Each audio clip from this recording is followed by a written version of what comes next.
You didn't just find this message by accident. Something in you has been waiting for it longer than you realized.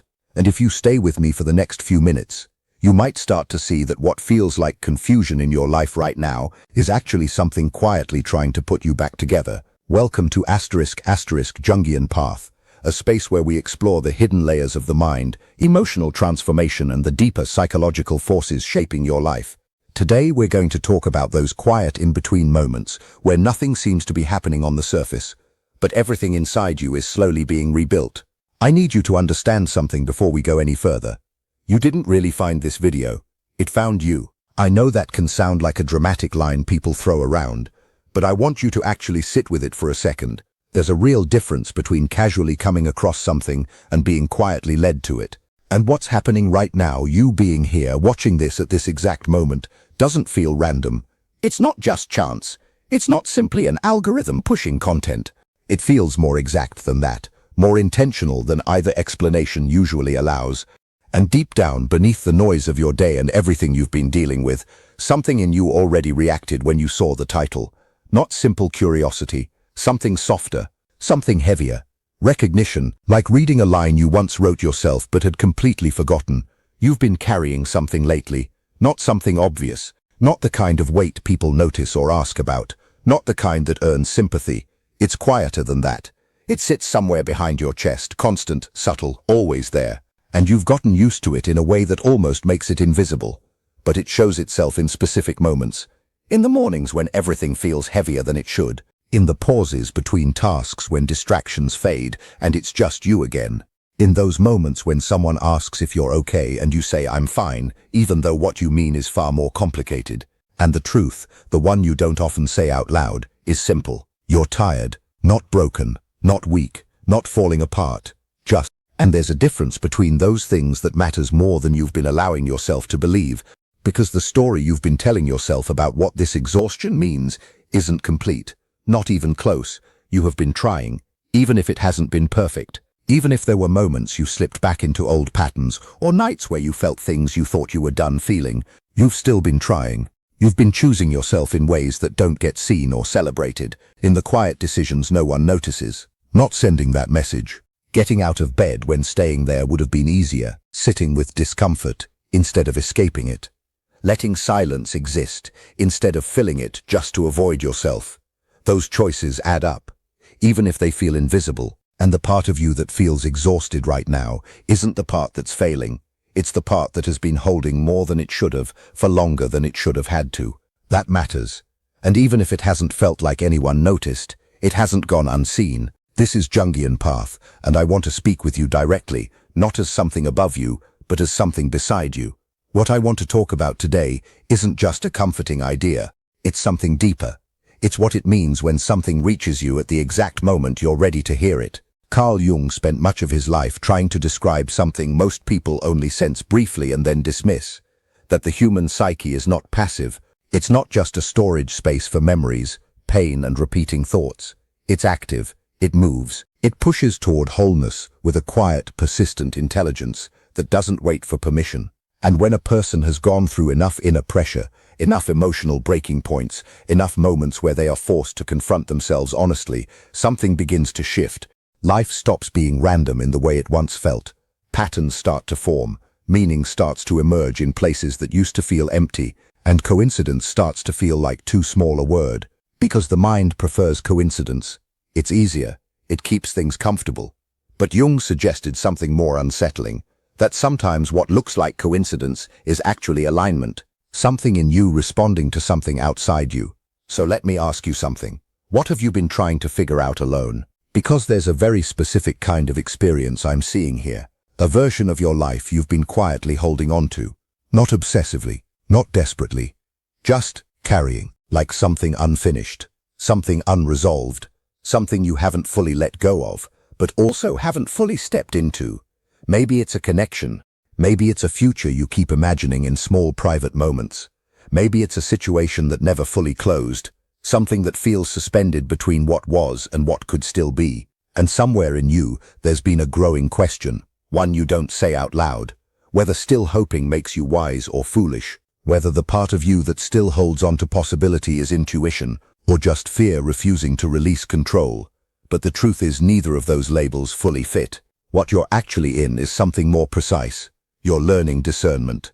The difference between hope that expands you and attachment that traps you. And that lesson never arrives cleanly.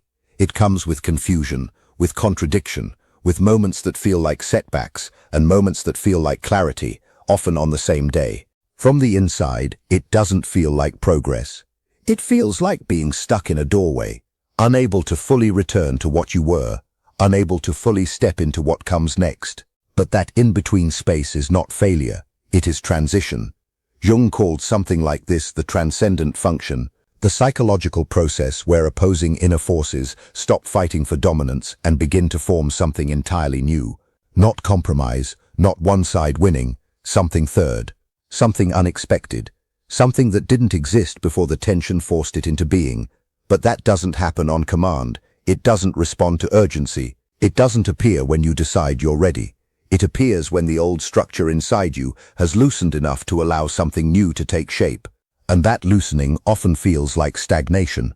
What you might be calling stuck is actually transformation still in progress. What feels like nothing happening is often the deepest kind of internal rearrangement. You are not stuck. You are becoming. And becoming is disorienting because you are no longer fully who you were, but you cannot yet fully recognize who you are becoming. So you move through life in an in-between version of yourself, doing your best to function while something inside you is still forming. That space is not a mistake. It is not delay. It is the process. From the outside, people rarely see it. They see you functioning, responding, continuing, but they don't see the internal reorganization happening underneath it all. What you're willing to tolerate, what you're no longer willing to accept, what you're learning about your own limits, your own needs, your own truth. That transformation is real, even when it's invisible. And then there's the person you've been thinking about, the one who still appears in your mind in unexpected moments, not always through thought, sometimes through feeling, through memory triggered by something small, a sound, a place, a phrase, a shift in atmosphere that suddenly opens a door inside you that you didn't expect. They're part of this experience, but they are not the center of it. You are, and it's important to understand this clearly. They are also going through something of their own, a process of inner conflict, of becoming aware of a gap between who they have been and who they are being asked to become at the deepest level of themselves. And whatever version of them you currently know, remember, or miss, it doesn't fully reflect that internal reality. Because most people are not fully visible even to themselves while they are in the middle of change.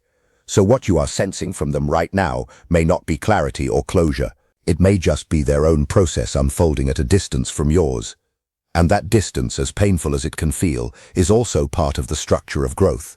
I need you to understand something before we go any further. You didn't just come across this video. In a way, it came across you. I know that can sound like something people say for effect, but I want you to actually sit with it for a moment. There's a real difference between randomly finding something and being guided toward it. And what's happening right now, you being here in this exact moment, doesn't feel like pure accident. It doesn't feel like something random or purely mechanical like an algorithm. It feels more exact than that. And somewhere beneath everything you've been dealing with today, you already reacted when you saw the title. Not simple curiosity. Something quieter, something deeper, a kind of recognition. Like reading a sentence that feels like it came from you, even though you forgot ever writing it. You've been carrying something lately. Not something obvious, not something people can easily see or point out. It's not the kind of weight that gets acknowledged or talked about. It's quieter than that. It sits somewhere inside your chest, steady and unspoken. And you've gotten used to it, in a way that makes it almost invisible. But it shows itself in specific moments. Early mornings when everything feels heavier than it should. In the small pauses between tasks when distractions fall away, and it's just you again. In those moments when someone asks how you're doing, and you answer fine, even though what you really mean is far more complicated than that. And the truth, the one you don't often say out loud, is simple. You're tired. Not broken, not weak, not falling apart. Just tired. And there's an important difference between those things that you can't afford to overlook anymore. Because the story you've been telling yourself about what this exhaustion means isn't complete, not even close.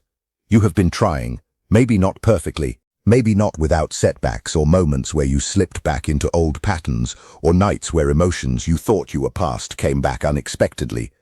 but you've still been trying. You've been choosing yourself in quiet ways that no one sees, in decisions that don't get recognized or rewarded, not sending the message. Getting out of bed when staying there would have been easier, sitting with discomfort instead of escaping it, letting silence exist instead of filling it just to avoid your own thoughts. Those choices matter more than they look like from the inside.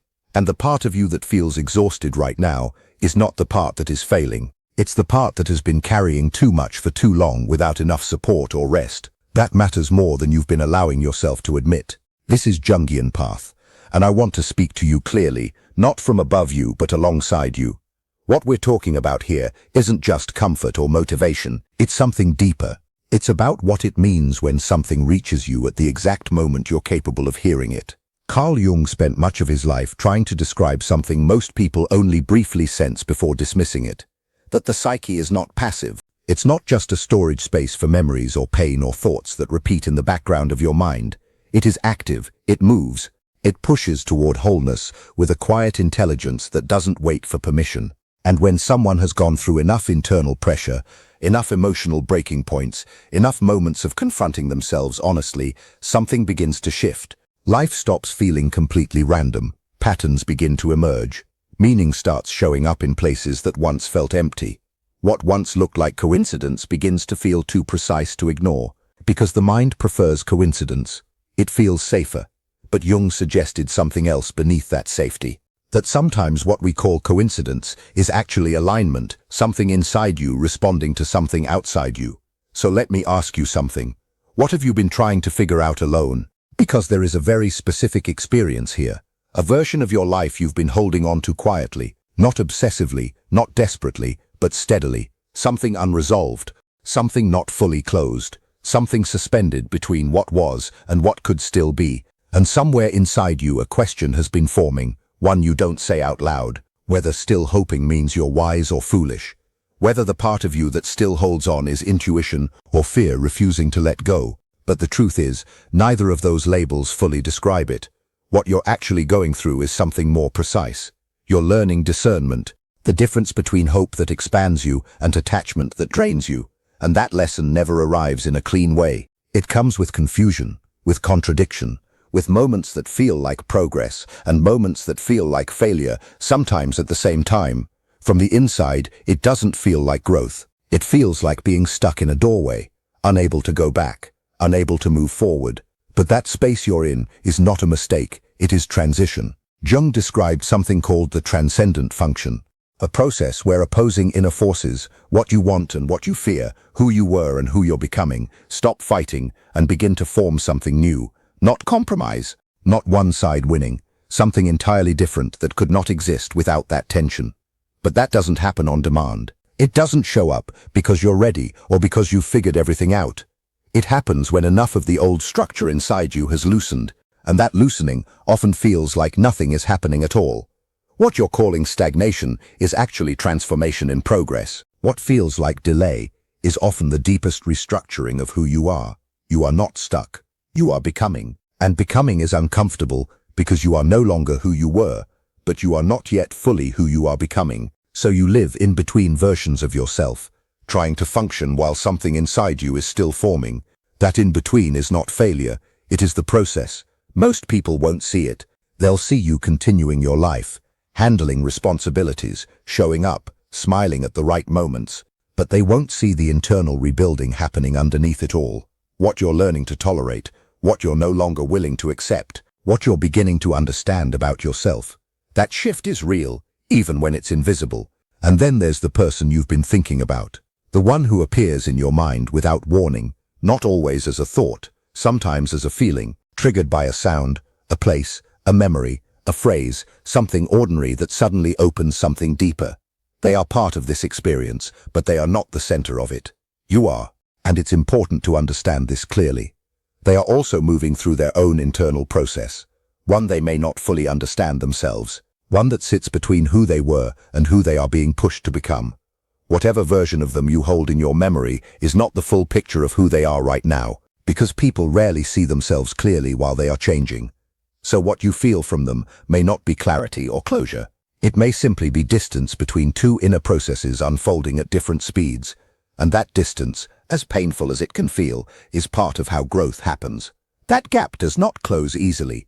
It doesn't close through distraction, or forcing things forward, or deciding to feel differently. It closes through something deeper, through reckoning. And that reckoning has a shape, and in many ways it looks like you, not because you are meant to save them, not because your healing depends on their awakening, not because you are supposed to wait, but because in their life you represented something real in a time when much of what surrounded them was performance, control, or emotional distance. And that realness didn't disappear, it stayed inside them in a quiet way. It became something they carry, even unconsciously. And things like that don't stay still. They surface, they question, they grow. But I am not telling you to wait. That's not what this is. What matters more than anything here is this. Your life cannot be paused for someone else's internal process. Your becoming cannot be delayed while you wait for someone else to catch up. The version of you that is emerging right now, the one being shaped in silence, in effort, in exhaustion, in private decisions no one sees, that version is not waiting for permission. That version is the foundation for everything real that comes next. Because real connection, real love, real alignment does not ask you to shrink. It doesn't require you to disappear into uncertainty. It meets you when you are fully standing in yourself, not when you are holding yourself back. And you are closer to that version of yourself than it feels like right now. Especially because it doesn't feel like it yet. Right before real change, everything usually feels like nothing is changing. That is one of the most misunderstood parts of growth. Jung noted that deep psychological transformation rarely announces itself. It is often preceded by a stretch of internal tension that feels like confusion, regression, or failure, when in reality it is pressure building toward a necessary shift, like a cocoon. From the inside, it doesn't feel like becoming, it feels like being trapped. But the structure is doing exactly what it needs to do before it opens. You are not failing. You are under the kind of pressure that comes right before transformation completes itself. And everything you've been doing, every moment you chose awareness over avoidance, every time you stayed present instead of escaping, every small act of honesty with yourself, it has all been building something, even if you can't see it yet. There is more happening inside your life than you can currently measure. And whatever happens next with anyone else in your story, one thing has to remain true. Your healing cannot depend on their timing. Your becoming cannot be placed on hold for someone else's realization. Because the self that is forming in you right now needs your full presence, not partial attention, not conditional investment, full presence. And the more fully you step into that, the more your life begins to align in ways that don't require forcing.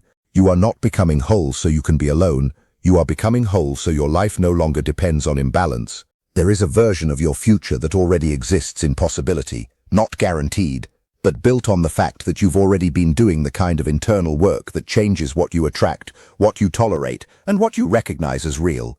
But even beyond outcomes, what matters most is this. The version of you are becoming is not meant to stay in waiting, it is meant to live. And one day, without a dramatic moment or announcement, you'll look back at this phase and realize something shifted quietly long before you noticed it.